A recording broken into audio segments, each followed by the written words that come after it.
This is Ethan with Combat Radio, and the movie is The Thing. Well, a shape-shifting alien makes its way into U.S. Outpost 31 and wreaks havoc in John Carpenter's The Thing, based on the script by Bill Lancaster, book or original short story by Campbell. Pretty epic masterpiece, in my opinion, and with us to break it down is everyone's favorite showrunner, director, producer, hyper talent, Jude Prest. Jude, how are you? I'm good, man. How you doing? Good. We've had some discussions about this movie in the past. Not all of it will make it to the air, but maybe it will make it in a broadcast form one way or another. But we have had some in-depth conversations. What are your feelings out of the gate about this movie? It's one of those movies you never get tired of talking about. I feel like, we talked recently about The Godfather, and that being my sort of all-time favorite movie. And it's a sort of a blending of, perfect storm of perfect cast, perfect music, perfect directing, perfect story, etc. I feel the same about this, not only for its genre, sci-fi horror, but really as a movie in general. I just feel the cast is perfect. Everyone is cast perfectly. The tension, the music, the story. Kurt Russell, who I am a huge fan of, I think is just perfect in this role, as is everyone. Keith David, T.K. Carter, Wilford Brimley, all of them. I just think, it's about a perfect movie, and a movie that was hated and really maligned and really poorly reviewed when it first came out. And then to see it reach the sort of stratosphere that is today, considered one of the top sci-fi movies of all time, I just think is a testament to how good it really is.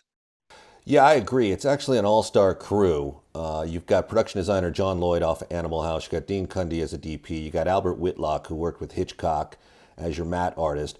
But you also have basically the star or the engine driver of the entire production, Rob Bottin, who came off The Howling, did work with Carpenter on The Fog, and was essentially given free reign to not only design and board and map out the effects with Flug, but essentially put those sequences together that are so mesmerizing. It's just unbelievable work by him. I mean, unlimited creative output by that guy. Yeah, it's probably one of my, favorite, and we've talked a lot about practical effects in other projects, but it's probably stands out as one of my all-time favorites in terms of practical effects and how, do they hold up today?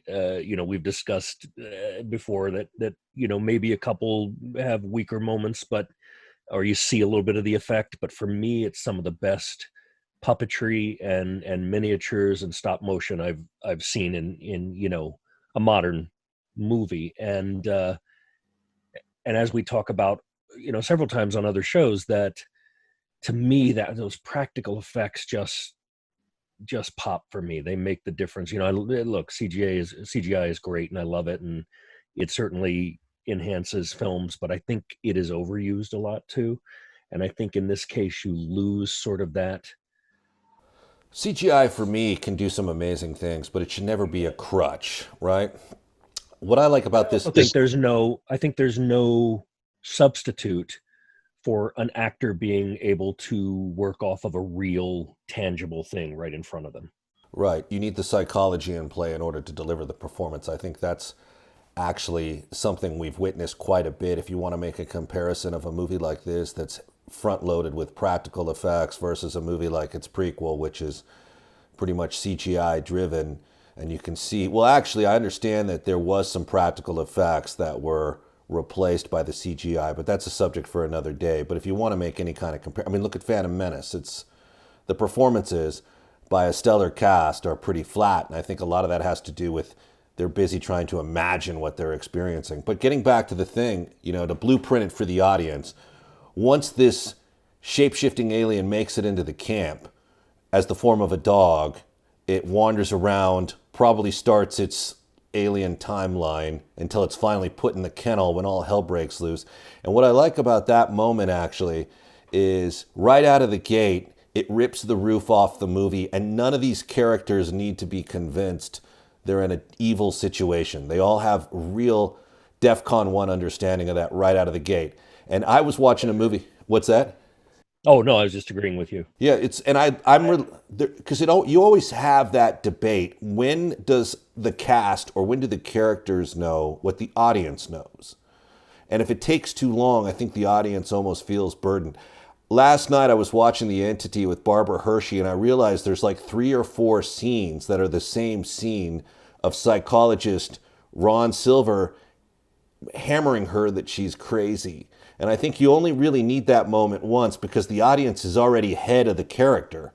You know, they already know, like we already know, hey, there's something mysterious when this thing ran into camp. And by the way, that's Larry Franco, the AD, that's trying to hit it with the sniper rifle and blow the hell out of it with grenades, and the chopper playing the Norwegian, scientist. So, but I like that it gets the movie going quick. There's no real mystery. There's no, oh, what's happening? No, you're crazy. It's like, oh, in your face, bam, this movie has just started.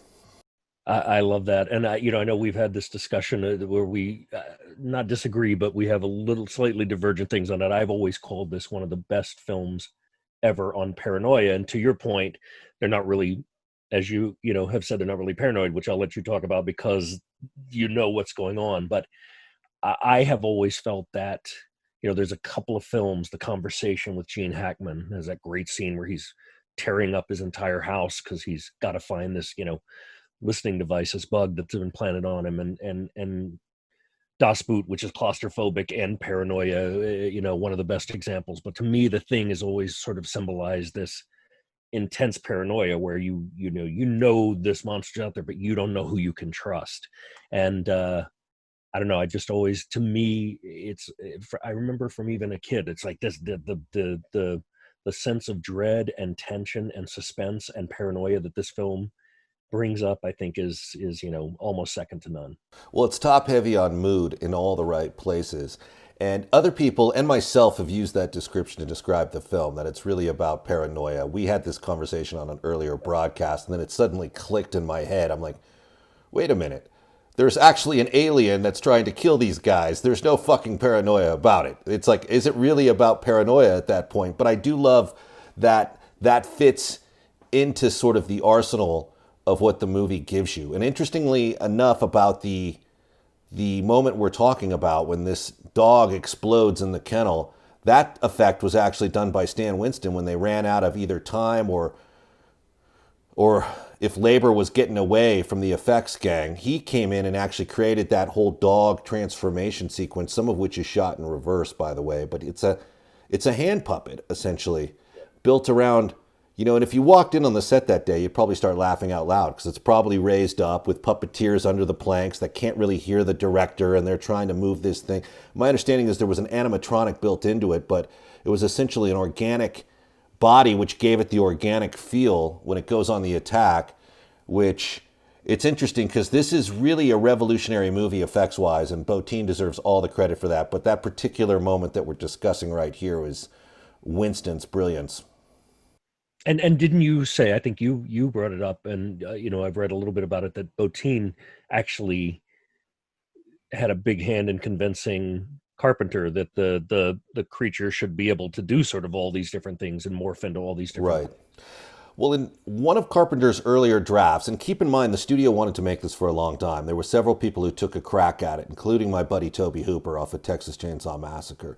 And keep in mind also that the book, the short story Who Goes There, which I had heard Campbell based on a weird experience talking to who he thought was his mother in the kitchen when it turned out to be his mother's twin sister. That became the basis for a shape-shifting, cloning alien in Who Goes There that led to this. And this is actually the third time it's been made, by the way. Is that The Thing or Freaky Friday? It sounds like Freaky Friday, doesn't it? Walt Disney would be proud of you. But no, they made a thing from another world, and then they did, what is it, Horror Express, which was inspired by Who Goes There, and then there's this version. So Universal had it on the books for a while. Carpenter's obviously the perfect director for it because of what he allows artists to do, but in his script, in his initial crack at the script, the alien was the thing was the same thing every time it reverted back to its shape-shifting form. It was like an original blueprint for the alien, and it was Bottin who said, no, this thing should look like this, and things from other worlds that it's taken over and dominated. And that's where the brilliance comes in, and that's also where the chaos comes in, because Bottin lived at the studio for basically 13 months straight. He slept there. He basically moved into a stage, essentially into the workshop, And I think Carpenter also, to some degree, felt held hostage. It got back to me by other designers later. He felt held hostage by the concept because once the production works its way around that shot, then you have to get some version of that shot.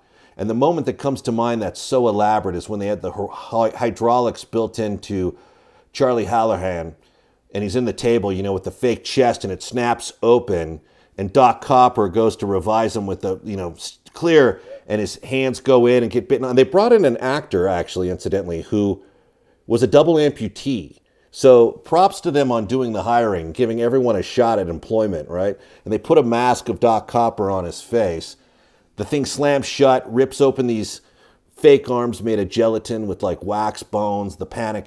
But if you look at the prints and the storyboards of that, including how they designed the effects with the effect team literally housed in the cabinet under the actor, and then the ramrod effect that actually blows the head off, melts the head off the guy, and it crawls into a spider. By the way, the room exploded because it was leaking so much toxic gas from all the plastics. And you look at these things and you can see why there's nothing more brilliant than unchecked ambition. However, I'm sure, it was like a one-take deal, and I think they ultimately had to do a second take. But I think Carpenter felt like, we're going to wait around for 11 hours while this guy puts this thing together. And all brilliant, but also probably to some degree frustrating because the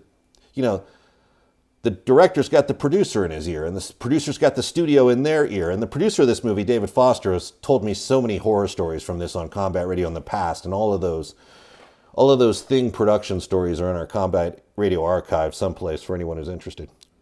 Well, this is really interesting film for me because I did a movie 2004, and we immediately got a distributor, and they ended up sort of sitting on it, and I basically had to get the rights back to it, and we're just about to roll it out on. So it was incredibly well reviewed. It had all this stuff, but it sort of bombed because they sat on it, and we're about to for the first time now sort of roll it back out on streaming, all the streaming platforms. And you kind of hope, okay, it's an older film, but maybe it has a second life.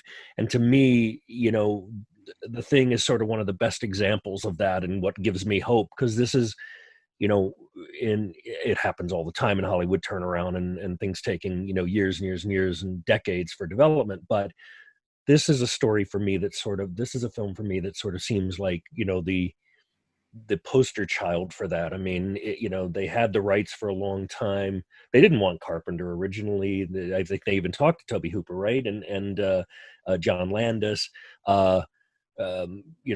Carpenter gets put on a shelf. It's basically on hold. Carpenter finally gets hired. He's not sure if he wants to do it. Then he almost leaves the production for another film of his that he thought was getting greenlit. They make it. I think Aliens coming out being a success sort of prompted them to pick it back up and do it again. And then it just bombs, and it is hated, and it is reviled. And one review, Cinema Fantastique magazine, I think, said they called it maybe the most hated movie ever. And even the backhanded compliments on the effects, they said, oh, the effects are great, but repulsive and, too much and excessive and whatever. And then it kind of finds this life on, home video, the equivalent of what I hope is streaming today. And for my film, and then it becomes this, not even, you can't even call it a cult classic, because it is a mainstream, it is, straight up mainstream, considered one of the best horror sci-fi films ever made. So I think it's and I think Carpenter was absolutely the right person for that. To take that. And I think that everything, I always say, can't say it enough, the casting, the effects, the music, everything just makes it sort of a movie that really holds up. You can watch a lot of movies, practical effect movies that just don't hold up, and this one just holds up to me. Well, to your point, it was the most hated movie on the planet at one point, and I'm not sure what the science is behind being a critic, if you can call it that. And I don't know if it's because the barbarity of the cinema has caught up or got the audience caught up to a point where now all of this is acceptable. I mean, I don't look at the thing and think, oh, this is overdoing it. I think they wanted to have a monster shock you, and they had to keep reinventing the shock. It doesn't just jump you or ambush you once, it comes at you several different times. And I think they wanted to make it groundbreaking and said, look, let's not give the audience the same monster. Let's do something different and let's have it explode. How do you do a human transformation? We've seen it in The Howling. We saw it in American Werewolf in London. And now you've got it in The Thing. And, you know, when you're doing an alien transformation, it's like it's hydraulic jaws that come pop out of the stomach and bite a guy's arms off, or his head's going to split open and a tongue is going to lasso around this dude's neck and throw him in a lynch. I don't know, but I do know this, though. If you're going to sit around and you're going to be on the soundstage working these things out, which, by the way, the soundstage they shot this in is right outside our recording studio on the Universal Backlot 12. And if you're going to sit around working it out, then work it out to the extreme, because you can always edit back. And I think they just loved what they captured. I think they loved that they went out and said, we're going to punch you in the face with a monster movie. And that's what's going to happen to you, the audience. You're going to get decked in the face with this. Boom. And look, that's exactly what it is. Christian Nyby, incidentally, who's credited as the director on A Thing from Another World, although the cast and everyone around the Hollywood machine says he didn't direct it. He got the directing title thanks to Hawks being a friend and thanks to Nyby basically saving Red River.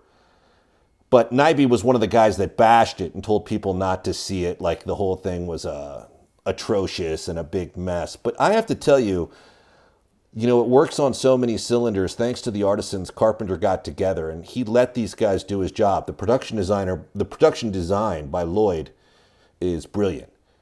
The work by Whitlock, you can see it, you can detect it's a matte now, but at the time I fully bought into it. I just love the design. And then there's all the script work by Bill Lancaster, who incidentally wrote Bad News Bears and based the Walter Matthau character on his dad, actor Burt Lancaster. Hilarious. And now that you know that, you can totally see that Matthau was channeling Burt Lancaster as a Little League coach, losing his cool with kids, right? But even if you look at his script, what he tried to get across is super ambitious. So right out of the gate, you were either going to measure up as some sort of film special forces type operator, or you weren't going to be on the project. And the cast, honestly, is a big part of that, because they had to put up with hours and hours and hours being immobilized in makeup situations, chairs, sets, stunts, getting done up, ready to explode or implode. And so actually props to the cast too.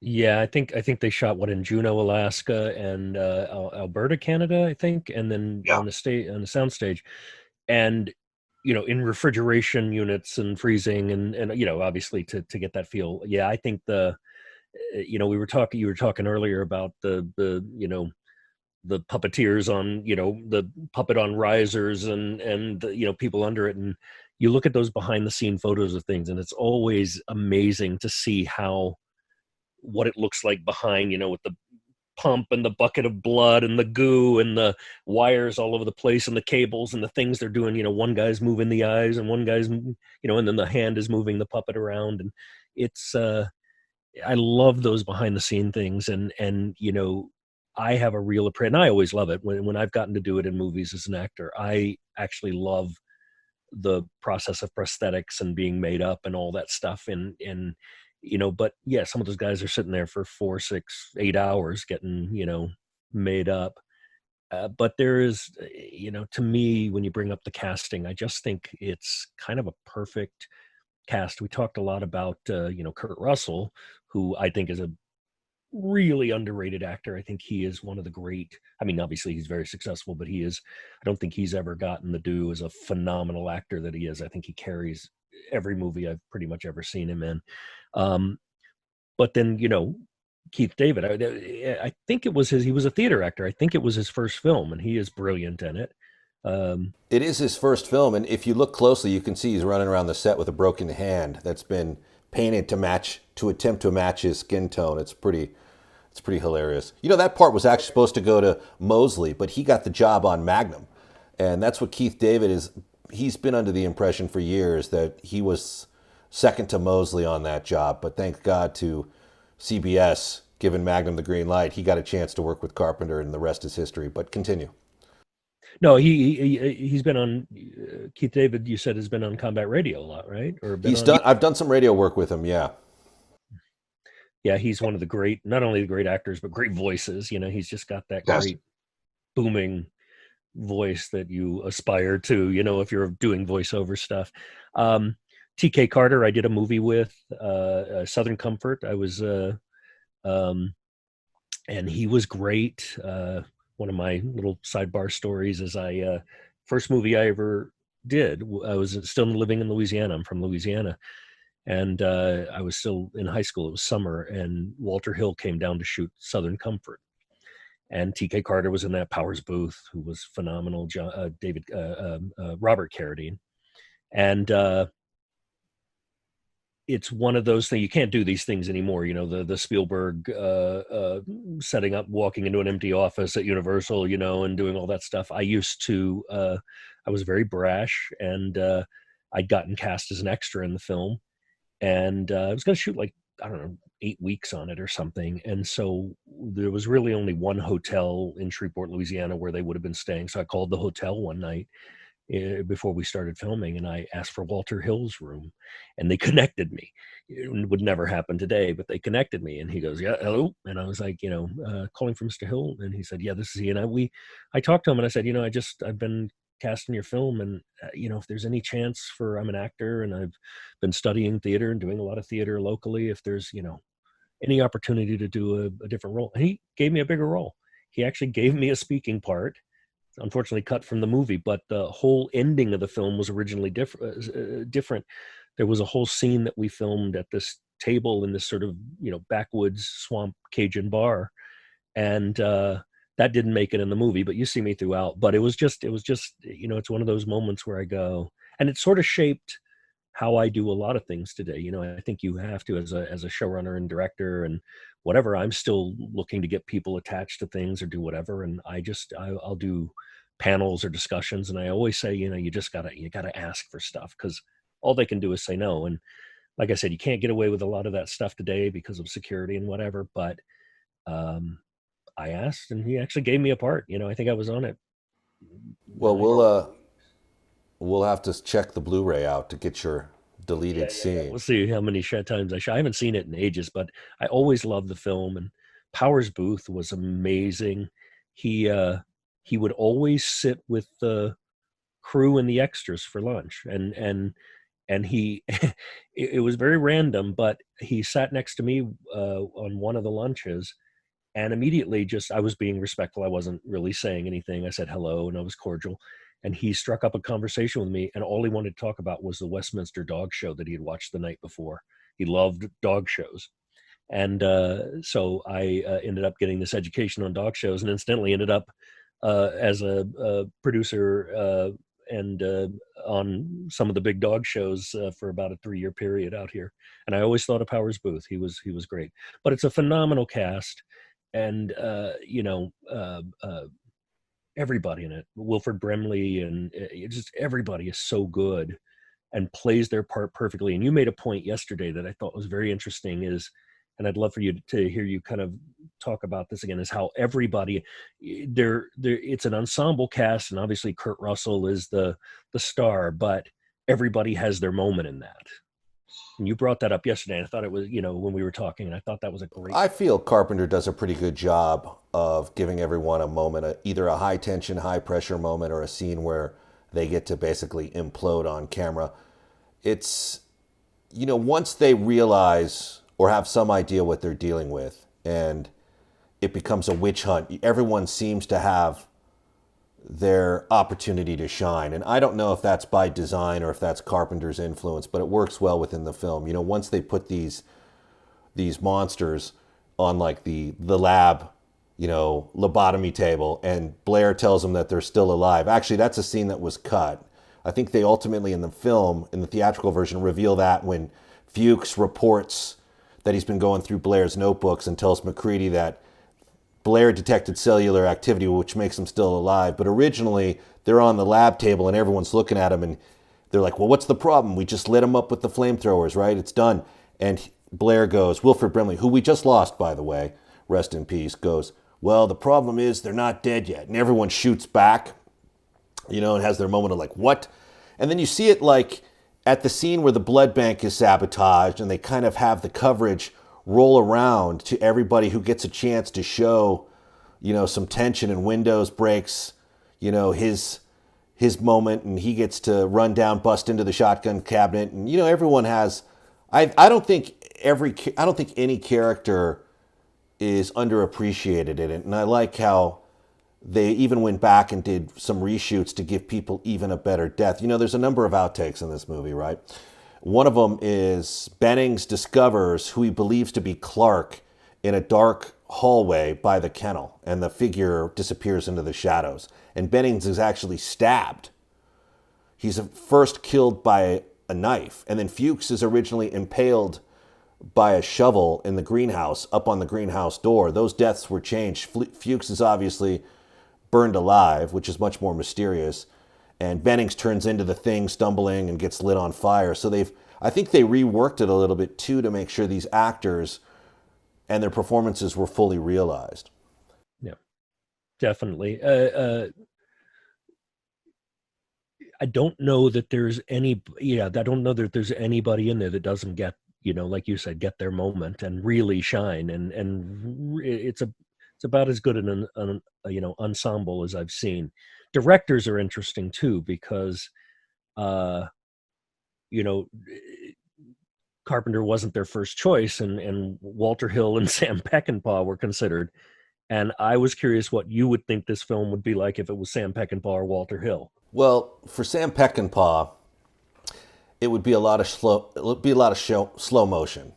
For some unexplained reason, there would be racks and racks of automatic weapons in the rec room. Even though they're scientists, I'm sure they would kick the weapons locker open, grab it, and you'd have like a 45-minute gun battle at the top. There would be like a Norwegian camp, American camp crossfire. Someone would discover the dynamite, start blowing the place to hell, and it would all be done with elements of slow motion worked in, right? With Walter Hill, I think you'd have sort of a nomadic gang of like Arctic bikers show up on like snow plows that are intent for whatever reason to take over the station, because that's what they do. They're marauders. And then the station most of the station gets wiped out, except for McCready and a couple of other guys that get killed later, probably Knowles. Well, Childs will probably live a little bit. And then they come back and they retake the camp with a vengeance in a very simplistic shot-for-shot action movie. But I love both those directors, by the way. I mean, I'm a big Peckinpah fan. But he's not... Peckinpah, as he proved, he wasn't right for everything. No, I think you'd have probably a lot of double shooting too, right? Slow motion double shooting, yeah. Well, anyone who's a fan of John Woo can actually thank Peckinpah, because that's where Woo got it. Also, what's interesting is as this movie sort of progresses, they have that famous blood test scene, which is probably the best effect in the movie. And Carpenter was wise to establish the fake hand before they actually needed the trick. And I thought that showed just in that scene his brilliance of like, get your mind off this, what's going to happen here, and the dialogue, either designed by Lancaster or worked out by the cast, sort of misdirects you. Like, where he's like, I thought you'd feel that way, Gary. We're going to do you last. But it's really Palmer's blood in his hand that erupts. And that's just one of those subtle, brilliant things that the cast and crew was able to put together. It is, yeah. We talk a lot on these when we do these shows about favorite scenes. What's your favorite? I mean, I have to point to that probably as my favorite.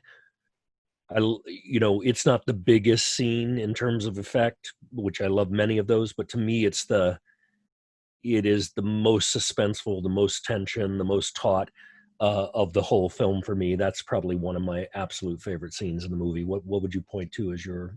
I think I have two, actually. In a movie that's full of favorite scenes. One is when they're outside, Knowles, Windows, Palmer, who's the thing, has been mixing it up. Like, he's getting very Shakespearean. I'm not going with Windows. He's starting to get the paranoia rolling. And Windows, Knowles, and McCready go out, and McCready notices the lights on in his shack, so he says they got to go investigate. Knowles is like, what the hell for? And he's like, because when I was left yesterday, I turned the lights off, and the lights are on. And you have that rather ominous music cue. And, the sound design in the film is actually really brilliant, right? And that's at the point where they discover that Fuchs has lit himself up with a flare for whatever reason. That's one of my favorite moments because they try to cut McCready loose. And he has to work his way back to the camp, which is next to impossible in the conditions they're in. And he has to break in through the tool shed, and he has to grab dynamite, arm himself. They still try to bushwhack him, and he manages to space him off. But that dialogue, the exchange at the door, when they see him running up, and they're not sure if it's him or if it's a thing, and the door handle starts to like twist, and Palmer's like, let him in here. And Windows is like, what if we're wrong? Windows is like the conscience, right? The conscience. He's like, what if we're wrong about him? And then Child's like, well, then we're wrong, and that whole exchange. And then finally they do realize he's busting in next door. I love that moment and the way that kind of comes together. But I also have to say that the moment after they locked Blair into the tool shed for flipping out, Blair, as we know, is the first character to really discover the magnitude of the situation they're in. And he's got that very 1980s Atari-like breakdown, that little centipede or tempest-looking breakdown that tells him that basically in 3 months, Earth as you know it is gone. It's wiped out. It's going to be obliterated and dominated by things. So he goes nuts, realizes no one can get out of there. By design, no one can get out of there. Bust up the radio, bust up the helicopter. We're going to trap everyone here. And then he gets locked in the tool shed, and there's that great little art direction of the noose hanging in front of his desk later on. But when they discover that the floorboards are loose and he's tunneled under and started building, after he's obviously been assimilated, he's building some sort of like escape craft under the tool shed. I thought that was so brilliant and so creative. And, people have picked this movie apart. It's a world full of elitists who say, I don't know how you could build a spacecraft out of helicopter parts, but that's not the point to me. The point is the imagination at that point is in high gear. And the movie's just moving at like Mach 2 by that time. And I love how people are like, incidentally, there's a really funny supercut between the 2011 prequel and Windows at the radio. There's a scene in the prequel where they're calling U.S. Outpost number 31 and can't get a response. And somebody had cut in Windows asleep at his radio, with the heading like, it was Windows' fault, right? So fans have been both very, very inventive and positive, and then other people have absolutely just cut the movie apart, and there's a theory on every single frame of this movie. I don't know from that, but producer David Foster, who's done Combat Radio a number of times with us, and it always comes back to the theme, disclosed a lot of what went into the movie, the pain they felt when it was panned, and also... It almost killed Carpenter's career, right? It did, yeah. No. Killed his career. I think he thought he was going to be, directing episodes of Get Smart after that or something. Simon and Simon. He was... And it's interesting because the box office results, I don't think, should always warrant someone's capabilities. Because if you look at the film itself, as someone who was in feature development at Warner Brothers, I can look at that film and say, may have not done well, but man, that guy delivered a movie. And for whatever reason, audience sensibility, critics that aren't on the studio payroll or, out of favor, or whatever factors into this machine that just dismantles a movie upon its box office drop, I can't really explain it. Yeah, and I think you have to look too at other, like E.T. came out at the same time. That's going to steal a lot of focus, probably, or around the same time. I'm one of the few guys that don't blame E.T. though. I know a lot of people point to E.T. and said it was so happy that E.T. took the air out of the room for every other movie. I mean, the thing opened the same day as Blade Runner.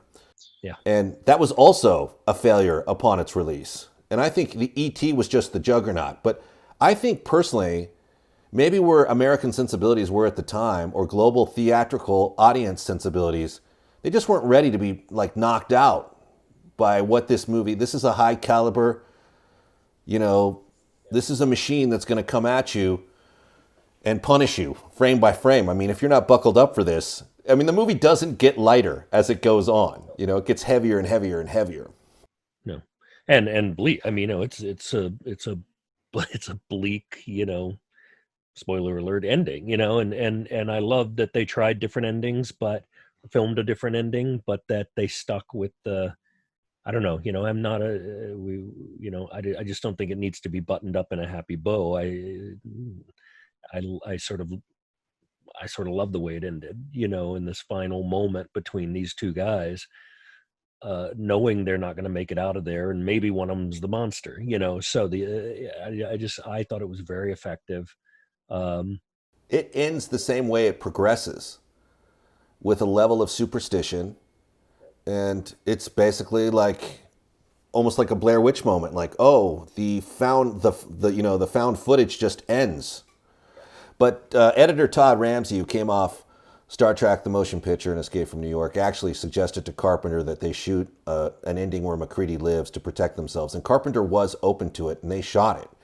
Although he never intended to use it, and I think that it came up when they were screening it. When they were doing the test screenings, the discussion came up, do we insert this other ending that shows MacReady survives? And ultimately, they went with the ending they went with. And I'm glad they did, because that's part of the conversational piece that everyone loves about it now. Like, what happened when the credits roll? And, people have put together their timelines. My daughter put together a really brilliant one on who was the Thing when. I did it too. She's 100% convinced it's Palmer out of the gate. I think it was Norris out of the gate. But what's funny is it's neither actor that is the silhouette that the dog strikes first. It's like a crew member that Carpenter used. So, here we are going round and round like two little punk kids saying, it's this, it's that. And the filmmakers have since confessed, oh, we didn't know who it was. We were just shooting the page. We didn't know. It could have been this guy, it could have been that guy. And other people have put theories together like, no, it's this guy then. And you can tell by the look in the eyes and the way they lit him. And they weren't that smart. They were smart in many ways, but they weren't smart enough to say, this guy's the Thing, like, let's light him this way or that way. Although they did have to light the effects a certain way because of the plastic, and Bottin was hypersensitive to his, creature creations getting too much attention from the gaffers. yeah, we've talked a lot too about suspension of disbelief. You sort of brought it up earlier, where there's, you buy into most of it. There's a few things where you go, okay, I think one of the first questions you should do with hiring somebody is, do you promise you won't destroy the communication system? Because that's, in many, many movies, including Jaws, and stuff, where they want to handle it themselves, so they destroy, or they want to make sure nobody gets off, so they destroy. I sort of go into these things with, if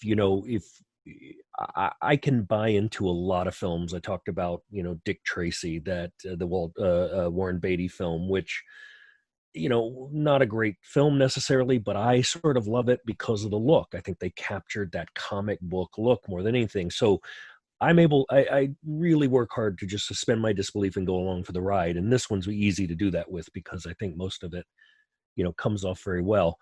But you talk about missteps that people do in horror films. If people didn't go in the room, or didn't go down in the basement, or run out into the snow in the Arctic, you wouldn't have a movie. So I think it's always funny when people try to tear apart things that, oh, that wouldn't, like you were talking about with building the spaceship, like that wouldn't be possible. It's like, well, no, it's a movie, but I think if you can suspend your disbelief,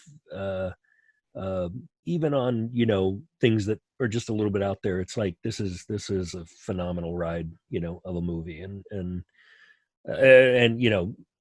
Carpenter was absolutely I was a huge fan of Carpenter from Assault on Precinct 13. And it was the first film of his that I ever saw. I don't know if he even did anything, but I don't know if that was his first film.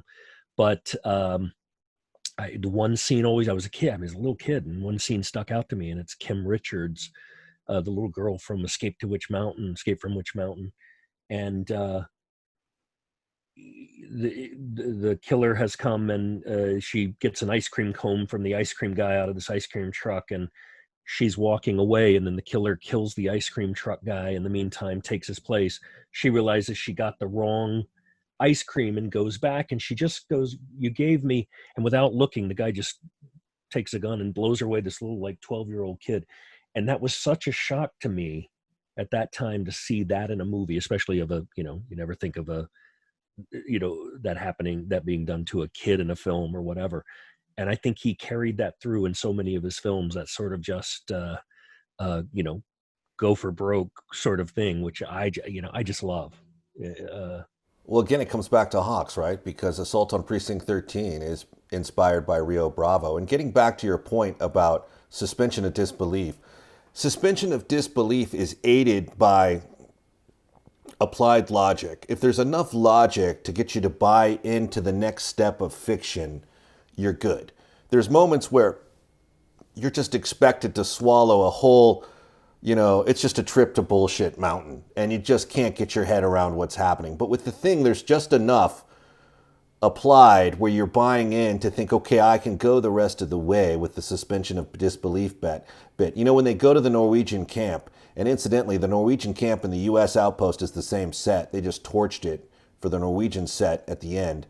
When they go there and they're looking around and they find bodies. Originally, actually, that scene is much longer. They find not only the ice, the giant, massive ice that's hollowed out like the creature had busted out, which is brilliant, but they find additional bodies. And there's that moment where Doc Copper they find that like creature smoldering with like the split face, and it's like smoldering on the banks of the front steps of the Norwegian outpost. And Doc Copper's like, what is that? Is that a man in there or something? And McCready's like, get me a shovel, Doc. And I'd be like, that's where I would hold up my hand and be like, excuse me, a quick question, McCready.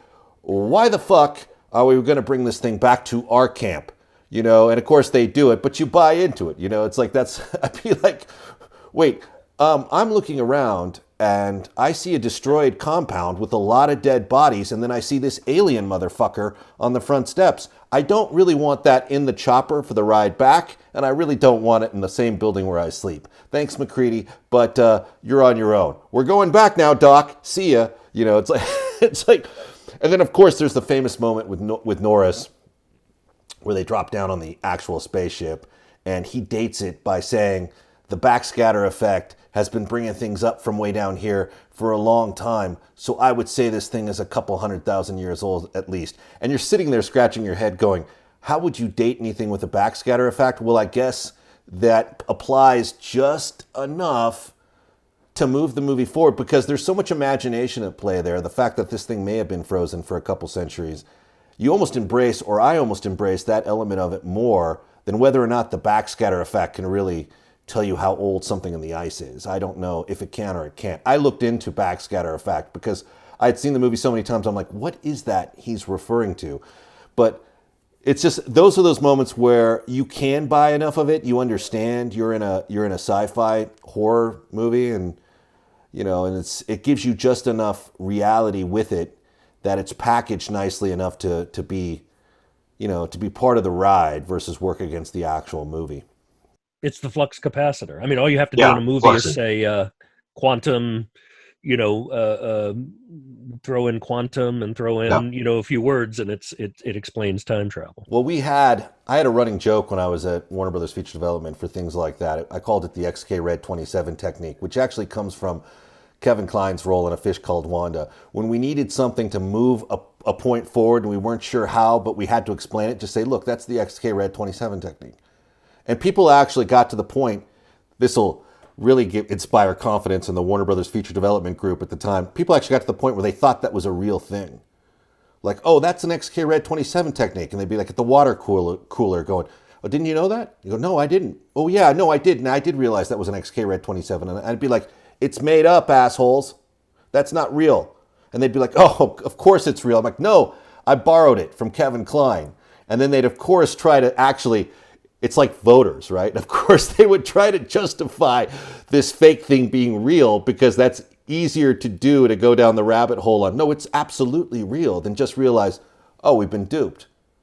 I don't believe it. But, we made this point earlier. It's the same scene when the face hugger jumps on Kane and Alien and they open up the doors and break quarantine. It's like all these things that are in place. Like, that's why you have a fucking quarantine law for when the alien literally jumps on a dude's face and you drag his body back to the ship. But we were saying in an earlier broadcast, we were laughing about it. It's like everyone needs a mayor to keep the beaches open. It's like you've got to have that element, or you don't have a movie without it. You've got to bring this burned, torched alien carcass back to your outpost and you've got to keep the machine rolling. And I get it. And these aren't moves that I would necessarily be comfortable with if I'm really manning an Arctic research station.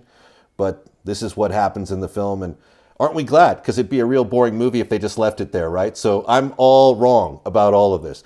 Incidentally, there's this movie is screened on the first day of winter at a lot of like Arctic outposts as sort of a tradition. And there's actually a combat radio McMurdo fan page, which is the only basically scientific civilization, I think, down there, which is really interesting. I don't know much about it other than the fact that it exists. But anyway, and that's who Windows is calling on the mic, by the way. You know, Station 31 to McMurdo, or McMurdo, I think it's McMurdo, right? Anyway, continue. No, I just love that, and that's one of my favorite lines that you've said of everybody needs the mayor to keep the beach open. Um, I just think that sums up perfectly, kind of that moment. You just buy into this film. I just think it works beginning to end for me, and I think one thing we haven't really talked about here, and there's great stories behind that too, is the music, which also really builds up the tension, and really builds up the suspense. And I know Ennio Morricone is one of my favorite composers. The Mission is, I think The Mission is one of the, I couldn't tell you much that I remember about the movie, but I think the score is one of my all-time favorite scores. That and Cinema Paradiso, which is probably my favorite foreign film. And that score just, is incredible. Well, let me help you with The Mission because they burn it down at the end. So, thanks, man. yeah. If you had any difficulty remembering how that one ends, The Mission gets burned to the ground. So and then Carpenter does that synthesized dun, dun, dun, dun, dun, dun, dun, that he does, Escape from New York, and it's in Assault from Precinct, and that really helps to build tension too. I just think there's a lot of things go into, I mean, Captain Obvious here, but so many elements go into making a movie, and I don't think it's that often that they all come together so perfectly, and I think they do in this. And one of the reasons when you call me up and say, hey, pick a film, I'm picking a film to me that sticks with me for whatever reason, but typically it's because on all levels it's firing on all those cylinders. Well, Carpenter is brilliant with his music composition, and that's one of the things I think I like the most about his movies, is more so than the movies. Like, maybe I didn't really enjoy Memoirs of an Invisible Man or Prince of Darkness as much as I liked Halloween or The Thing or The Fog or Escape from New York, these real inventive movies that had these great soundtracks. The music is always something that's you look forward to. And it's interesting because Morricone, who just passed away, actually, he it almost felt like he was brought in to do a Carpenter soundtrack. But what I had heard, and I don't know if this is accurate, but my source on this is pretty solid, is Morricone actually did a lot of orchestral work for a score, and it got shelved. And that's what Tarantino bought for The Hateful Eight. That it's basically the unused musical elements for Hateful Eight, that Morricone wasn't even really in a position to do too much scoring at the time of Hateful Eight, and that's what Tarantino used. That's the story. Now, whether or not that's accurate, that comes from a very good industry source, by the way, who would know. But, look, I'm sure people will pipe up in the comments and tell us how wrong we are because it's a world full of elitists. But, and they know more about things than anyone else. And I'm sure this will be no exception. But that's what I'd heard about the music. And I'm right. I'm with you on that. Morricone was one of my favorites. Good, the Bad, the Ugly, Cinema Paradiso, brilliant work. And a big loss, I think. Yeah. I think there's, a number of up and coming composers and stuff, but man, you got Morricone, John Williams, that group of composers that have done so many of the, classic films. And I think it's, Jaws wouldn't be Jaws without John Williams' score. And I don't think that, many of films that Morricone did would be those films without those scores. When this movie starts to move into the third act, or what sort of proper film people love to refer to what is the third act. And I have to admit, in full disclosure, even when I was at Warner Brothers in feature development, I could never tell you where the second and third act really started, where the second one ended and the third one started. I could tell you when we were in the third act, but people always seem to apply like these clinical terms to scripts and stuff. And I just felt it was more of like an intuitive sort of understanding. Like, I don't need to know if I'm in a second or a third act. If I'm along for the ride, I'm along for the ride, even if the movie's in reverse, right? But when they start to get down to where it gets mysterious, they start to deliver all the elements. And some people like to say it's cliche, but I think they're very good in this movie, like where the power is cut. And after they give the blood test and everyone's clear, they make a fatal mistake, right? They go to Childs and they say, look, we're going to go out to the tool shack and give Blair the test. If he makes it back and we're not with him, burn him. And I think, again, the mayor needs to keep the beaches open, because it'd be like, no, we've cleared everybody. No one is leaving anyone's sight. We're not even going to let people take a restroom break. That door is going to stay open. So when we're going to the shed to give the test to a potential alien suspect, you're not going to hang back here, man, in the cloakroom. We're going to go together. But of course, it adds, more suspicion and more fun elements to the movie, right? And they are in the shed and they discover the spacecraft underneath, and then the power's cut and it looks like Childs wanders off into the wilderness, and you're shaking your head going, why was he left behind? But it's all good. And then it starts to move into that final phase of, we're going to wreck the camp and we're going to blow everything sky high. Now, is that the strategy, Jude, in your opinion? At that point, should they burn everything to the ground?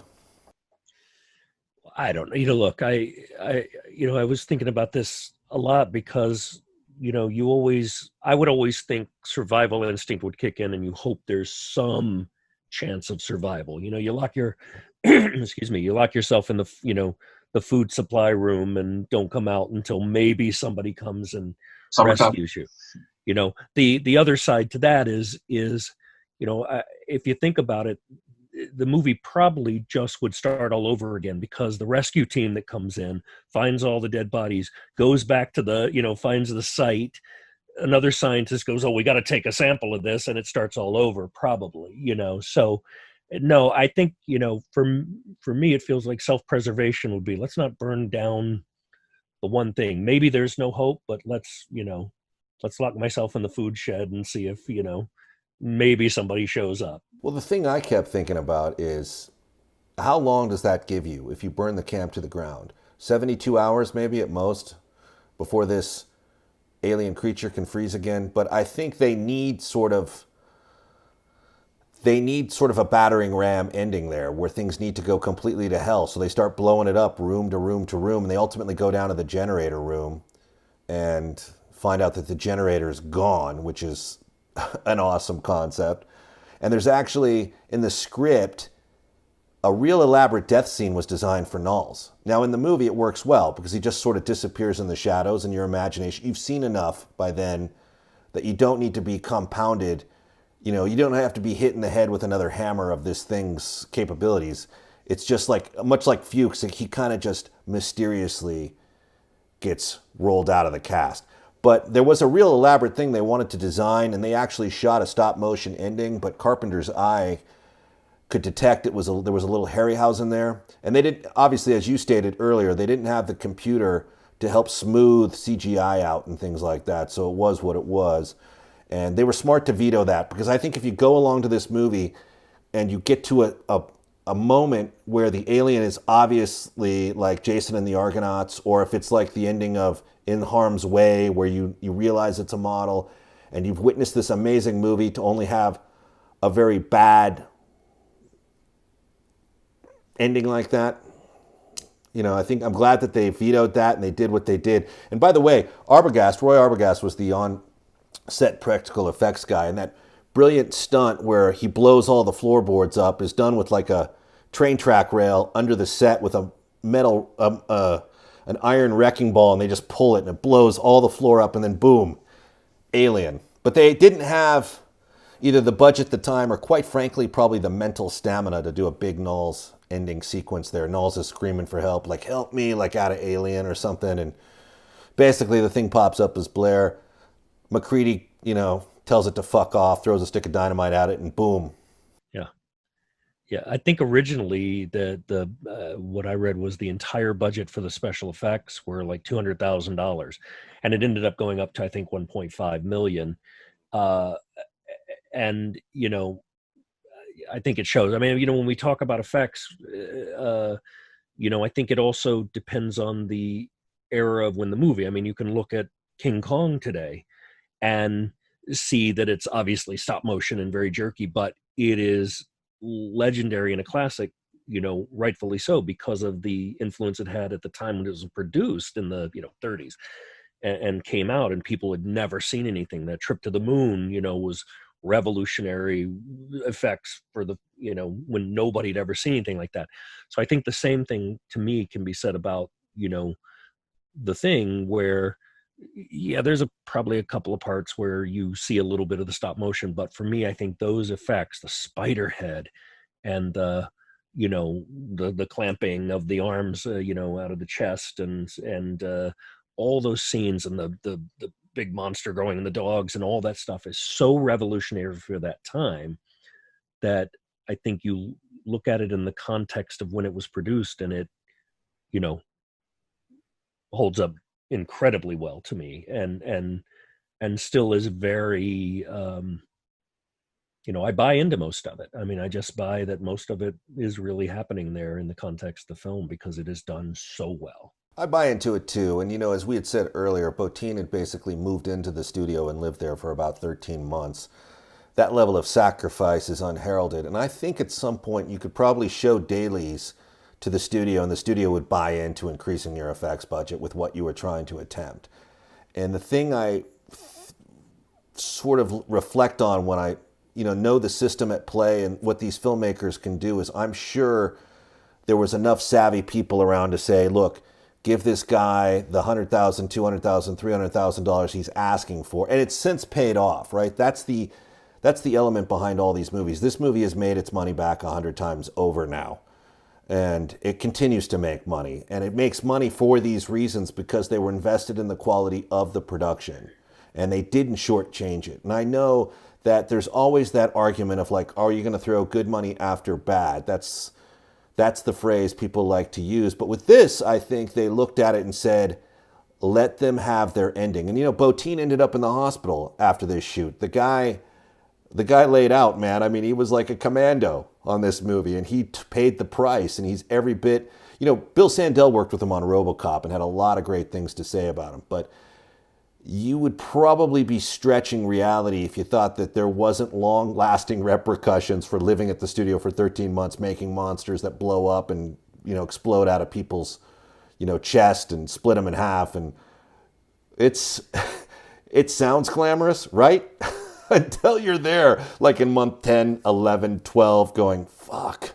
Well, it's funny on those things because that, you go, most people would probably go, yeah, you're making a movie, it's and yet, you look at Martin Sheen in Apocalypse Now having a heart attack, and Coppola having a heart attack, and Cecil B. DeMille on 10 Commandments had a heart attack, and 3 days later, massive heart attack, and 3 days later was back on set, and Bottin, I am just the stress level that you're dealing with of wanting what you're doing to be perfect, but also having the pressure of, at that time, a huge budget of $1.5 million writing, and the overall budget, and the studios breathing down your neck and all that stuff. The stress from that is, incredible. So it really is them putting their heart and soul and blood into it. Any of us who've worked in the business, we all know it's a privilege to be there, and it's not digging ditches for a living. We understand, look, I could have been a janitor at Big Lots. It would have been a lot tougher, but that doesn't mean that the work isn't labor intensive, and there's not personalities to navigate and political, elements to navigate. The work itself, for what it is, can be challenging. And granted, like I said, it's a lot easier than some jobs out there. But I think to get to the point, your passions, when you're driven by your passions and the level of excellence you want to achieve is something that's built into your subconscious, and you want it to be that good. I mean, look, it's easy to say, it is what it is. And I think everyone from a therapeutic standpoint on a film set has got to the point where they just said, look, it is what it is, shoot it, let's move on. But if you're one of those guys who says, no, it can just be a little bit better, and you can't live with yourself unless you do take a crack at making it just that little bit better, well, yes, gradually it wears you down, beats you up, throws you in a locker and leaves you for dead. But you also have to admire it. That's the thing I love about Carpenter on this picture in particular, whether it's Lloyd, the production designer, or Whitlock's matte work, or Ramsey, the editor, Cundy's lighting scheme and the way he moved the camera, or Bottin. These guys were allowed, it seems, to express themselves. And it doesn't appear that Carpenter set any limits on them. And we both know, you're a director, we both know directors would come in and say, not that, scratch that, I don't want to deal with that. One of the reasons Walter Hill didn't direct Alien after the script was thrown through his office window was because he admitted, I have no patience for effects. This movie will make me nuts. And of course, fate played a real good hand where that movie is concerned. It went to Ridley Scott, and you have this amazing work of art. And Hill has done some amazing things in his own right, but we know that Hill specializes in a certain technique, as does Carpenter in a way.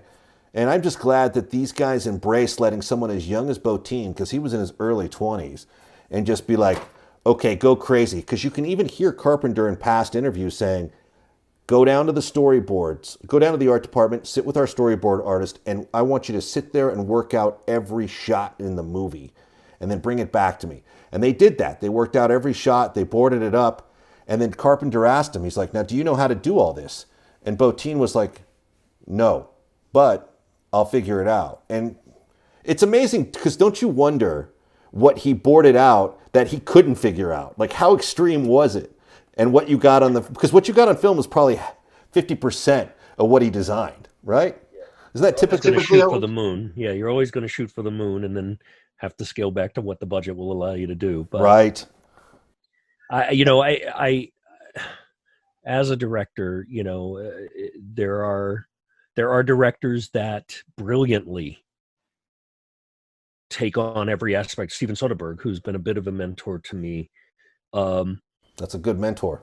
Yeah, he's a great mentor, and he's a consultant advisor to one of my projects, and he is a person who notoriously likes to shoot, direct, edit, produce, have a hand there. He likes, he controls pretty much every aspect of the film, and he does it brilliantly. But for me as a director, I've always said, look, I'm not going to be able to tell you every focal length and every piece of lighting gear, and I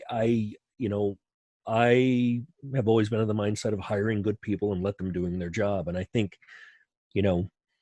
you clearly see throughout kind of the history of film the people that have and I think either way works. I mean, Steven Soderbergh does it brilliantly. He has that mind. It's like, I tend to know my shots, I know what I want, I have a look that I want, but I work very closely with everybody to kind of figure out how you pull that off.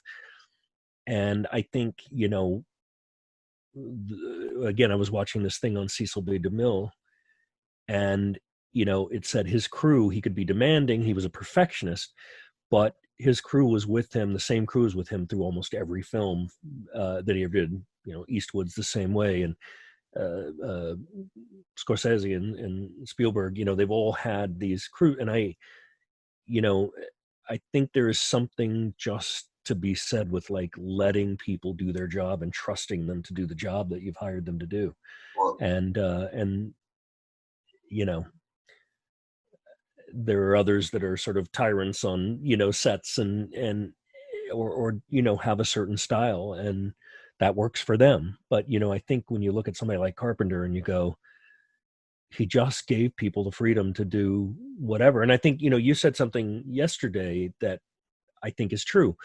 A lot of times you go into these things having really no clue what you're going to do. You got to sort of work it out. I mean, I don't think they knew what the monsters were going to be until they sit down and start talking about, all that stuff. So I love that collaborative process, and I think that's clear in Carpenter's movies. Yeah, this is evident of a full team player mentality, and you start to develop a shorthand between your crew members after a movie or two. You sort of have, you don't have to explain everything in such great detail. The production heads tend to have a sense of what your sensibilities actually are, and things can become much more efficient. Carpenter's known to plan. He's known to plan every detail. I know a number of people who worked with him, and they all love him. But even the producer of this film, David Foster, told us repeatedly that this thing was worked out. There's very little in doubt. In fact, if they ran into a roadblock, it's because something misfired, an effect misfired. And in those days, a lot of the physical effects, the explosions and stuff, there was a very cowboy mentality to that. It's nothing like the standards and operational standards you have today. I mean, they would probably just throw a can of gas out there in the wilderness and shoot it with a flare gun for the look they wanted back then. Now it's like, no, this is going to be rigged top to bottom, your safety officer, et cetera, et cetera. But I do think personally that, you hire the best people for that very reason. You allow them to be their absolute best. And I've heard fantastic directors I admire cite that, look, if it's too much, we can bring it down, but go all out of the gate and let's see what you got. Let's see what you can concoct and come up with. And it's okay too for young directors. I've had this discussion. I had this discussion on the set. It's okay if you've got it in your head and you think it should go a certain way, map that out. And if we need to make adjustments, the pros around you will make the right adjustments on your behalf or on the film's behalf. Your DP will tell you, no, this shot first, then we move in and get this shot, then we do this shot. Have it in your mind. Be open to letting experts work with you. And as soon as, the first thing, one of the things I love is when I walk onto a movie set or walked onto a movie set, particularly at Warner Brothers, and it was actually something that I would suggest quite a bit, is take some masking tape and put a name tag on. And even though we all know each other's names most likely on your first day, because it's kind of like a friendly psychological gesture. Like everyone's putting a name tag on, like, hey, this is me, I'm Rich, or I'm David. And it kind of breaks down sort of that standoffish behavior of like, am I going to be degraded or not taken seriously because I don't know every aspect of every job? The truth of it is, go in and say, I don't know everything. And I told a young director once, if you don't know what the protocol is here, pull your AD aside and just say, hey, I don't know what the protocol is here. What do I do? How do I say it? Do I call action? Do you call action? We've worked with some young people in our days, and it's always been refreshing. It's like, be open about what you don't know. It doesn't mean that your creative blueprint is in doubt.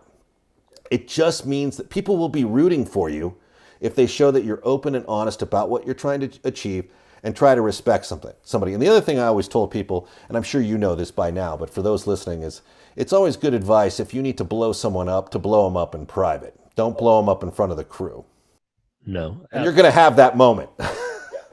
Yeah, no, absolutely. But I just have, that is absolutely one of my rules on a set. The other is, I mean, it's cliched, but check your ego at the door. And then I just always my thinking is, I don't care if you're the EP or the PA, you get treated the same way. It's like everybody is bringing what they're bringing to the table, and it's all important. And I think, it's the right thing to do. You treat people with respect, but it also people, when they feel like they're allowed to do their job or they're respected, that they just work, people will walk through fire for you. And I think that's just, it's, like I said, it's just the right thing to do anyway. But, I think it just makes for so much of a better and so much more of a collaborative set. And, I think you feel that on Carpenter's films, no matter how hard they were, challenging they were, whatever, it's like people have brought their A game to that film, And, it's Carpenter takes elements. He builds character out of elements. He makes them very much a part of the fabric of what you're seeing. And he does interesting work. The man is nothing if not inventive. And so that's a combination of a synopsis on the director and a little technique tip for anyone watching. Like even when I went down to the set in a suit, I would put a little masking tape name tag on just to basically say, this is the same trench. We're all in it together. What's your favorite moment? I know we talked favorite scenes, but what would you say your favorite overall moment or impression is from the movie? Like, what do you reflect on when you think of The Thing?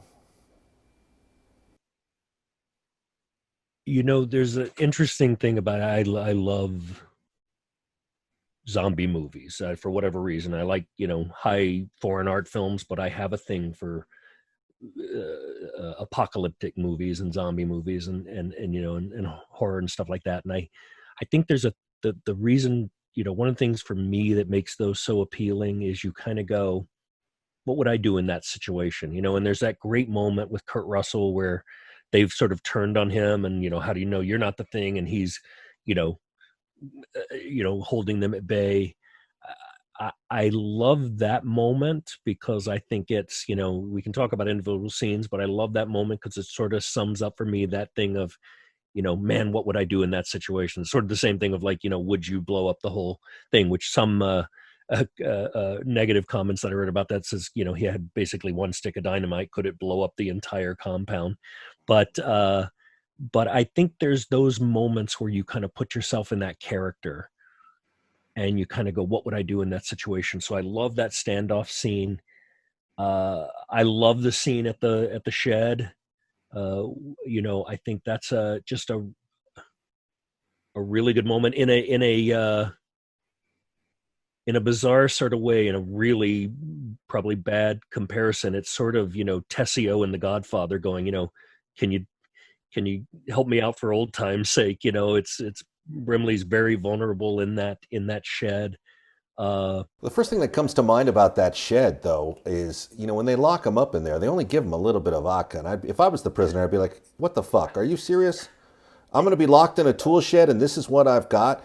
And I hope Carpenter and or Kurt Russell got a J&B endorsement from this film because they hit it pretty hard in the movie. And let me backtrack to your dynamite statement. I've seen that too, where, first of all, I don't understand where people get the time to actually dislike and comment on things on YouTube. I've never had that kind of time. It's almost hilarious that someone is that dedicated to hating something.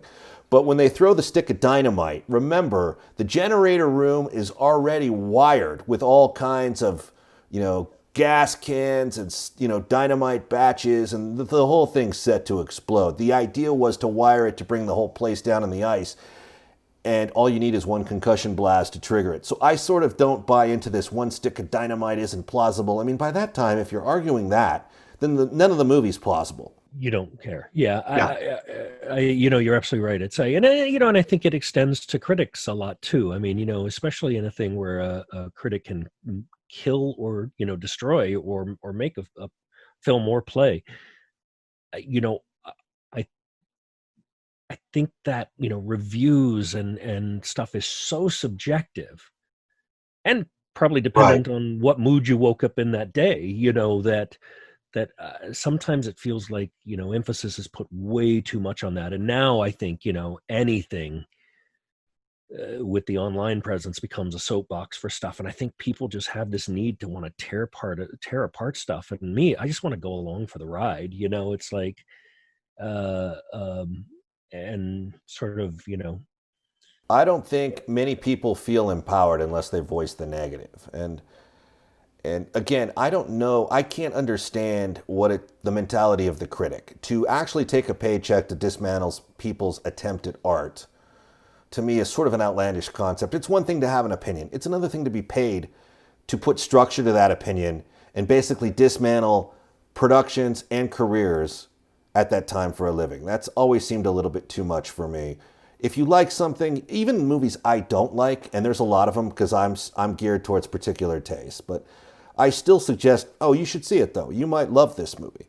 This may be your holy grail of movies. You may have been waiting to see Howard the Duck. This may be the movie that puts your life together mentally. I don't know. So see it. I don't like it, but you should see it. And I feel that you should have an open invitation to let people explore things without sort of group judgment against them. And I see it a lot. I know a lot of these movies are terrible. We're living in an age of mediocrity. The pandemic's making it worse because now you have an opportunity to explore just how mediocre everything is. But listen, if it's your gospel, if you enjoy it, if you love it, go crazy with it. Watch it 10 times today. I think it's interesting that we've created, and it's bizarre to think we've created an industry where we're going to pay people to criticize. Like that's going to be their employment. And I just don't fully understand it. And as far as people go on the internet, look, if you feel you need to empower yourself by being negative or you gravitate to the negative, quite frankly, I feel sorry for you because no one's really got any time for it. No one really cares. And all you're going to do is garnish resentment with your opinion and your actions anyway. You're just putting yourself into a deeper grave.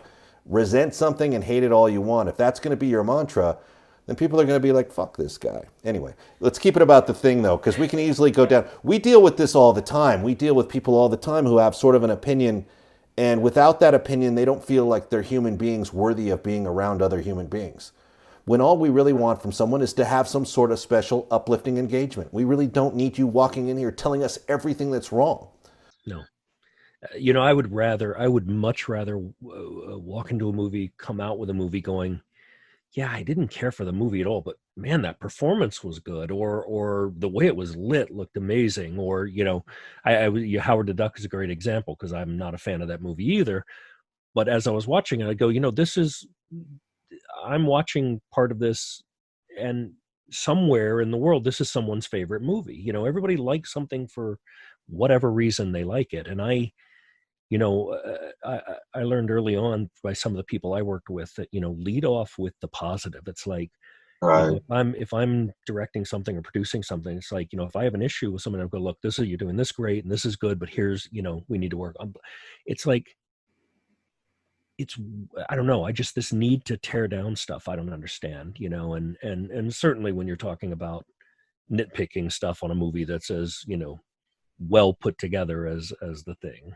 Well, there's movies that are so bad they're good, like Miami Connection. And, I have a lot of love for these awful movies or these movies that did not come together. And it's only opinion. I don't make it my mission to deconstruct things, like I said. And if you enjoy the movie, you should enjoy the movie and you should enjoy what you like. For me, The Thing personally is sort of a masterclass in mood, from the sound design, which is something people rarely notice, but you hear it like in the kennel scene and in some of these other sort of dark scenes where they're moving through the shadows. The sound design, the music, the lighting, the way all the departments worked together to interface to create this, it's something that I enjoy experiencing. I love to put the movie on. I've seen it probably more than any other film, maybe with the exception of Star Wars and maybe Alien. But I mean, I tend to find movies I like and I will watch them and watch them and watch them if there's something I like about them. And this is one of those movies. I mean, there's little elements I still notice each and every time. I mean, my daughter pointed out a very good sequence to me because, they get to the locker, the blood bank locker that's been sabotaged, and there's the argument over who has the keys. And it basically ends with Child saying, oh, come on, those keys are always attached to your belt. I've seen the movie 100 times before. My daughter pointed out that's not true. When they're in the storage room and there's that classic Carpenter-esque moment where the body's put on the table and it moves, it shifts under the sleeping bag while Benning's back is turned, and he tells Windows, hey, go get, or Windows asks, hey, do you have the keys? And Benning says, get them from Gary. And Windows goes and gets the keys, comes back, sees Bennings is being engulfed by this beast, and he drops the keys. And my kids saw that on the first viewing, and I had never realized, that never clicked with me. And I go, you're absolutely right. He drops the keys. The keys become a source of, contempt later. Who has them? Who did what with them?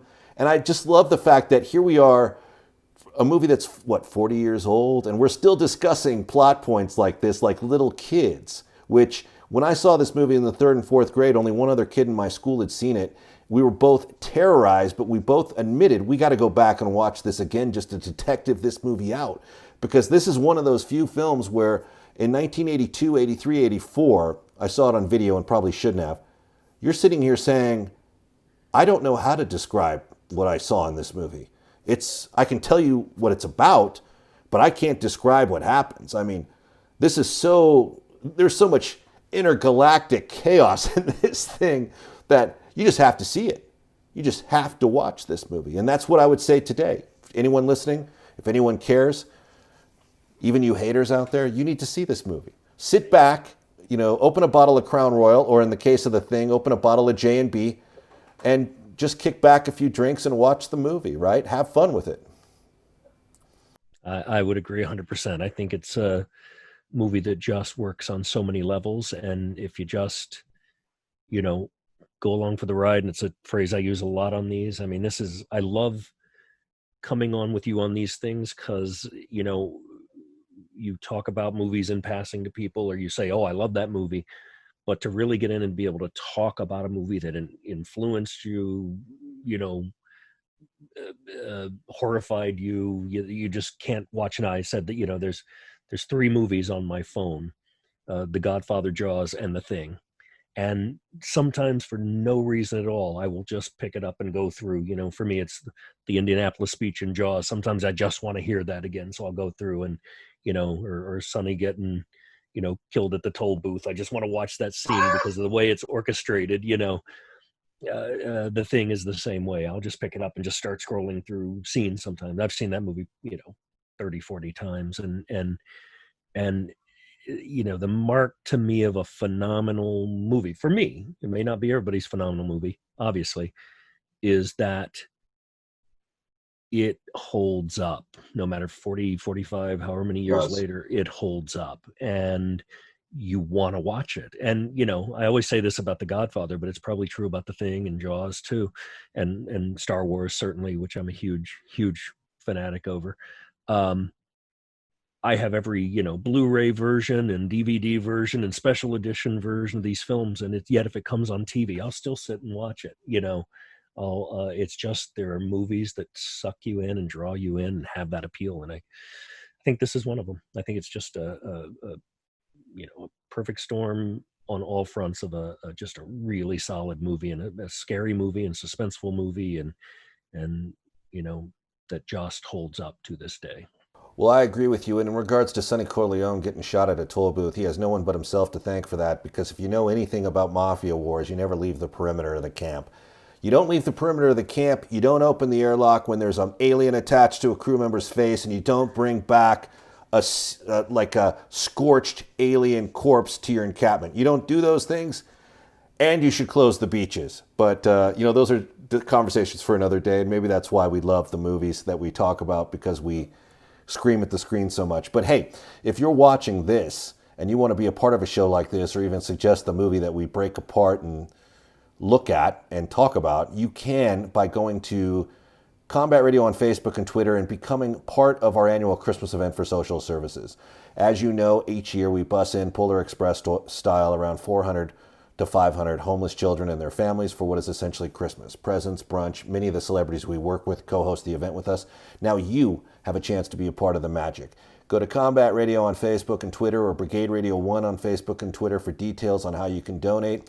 And you'll be able to donate. For each $5, you get a raffle ticket, and you have an opportunity to appear on a broadcast with not just Jude or myself, but with director Steve Surgic of Umbrella Academy, director Mike Lang of X-Files, some of the cast of Return of the Jedi, some of the guys from Shazam. It's a brilliant group of people and a lot of rock stars who put their time aside to appear with you on a broadcast and maybe even give you something signed. So you can go to Combat Radio or Brigade-Radio-One and get involved. You can also go directly to GoFundMe and contribute. That's gofundme.com/F/combat-radio-xmas 2020. And that's a lot to remember. So I would say, again, just go to the Twitter or the Facebook page and be a hero. Help us provide social services with a little bit of magic. And we're also going to be stocking the food bank too. It's your chance to help out with that. So for Jude, for director John Carpenter, screenwriter Bill Lancaster, for production designer Lloyd, for Albert Whitlock, editor Ramsey, Rob Bottin, Stan Winston, Kurt Russell, everyone who's helped make this discussion possible with their work decades earlier, we thank you.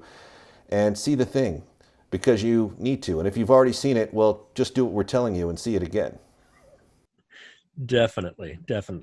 And definitely go to the Combat Radio page and donate if you can.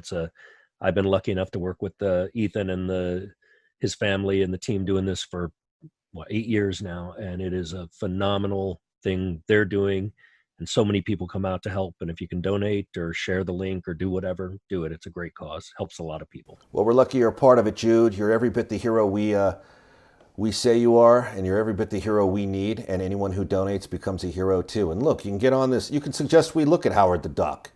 You can suggest we look at suggest Grizzly. Suggest one of these abstract, weird B movies that maybe none of us have seen, or maybe we've resisted seeing. and be a part of the discussion, all right? So for everyone here at Combat Radio and Brigade Radio One, I want to thank you for joining us, and we'll see you next week.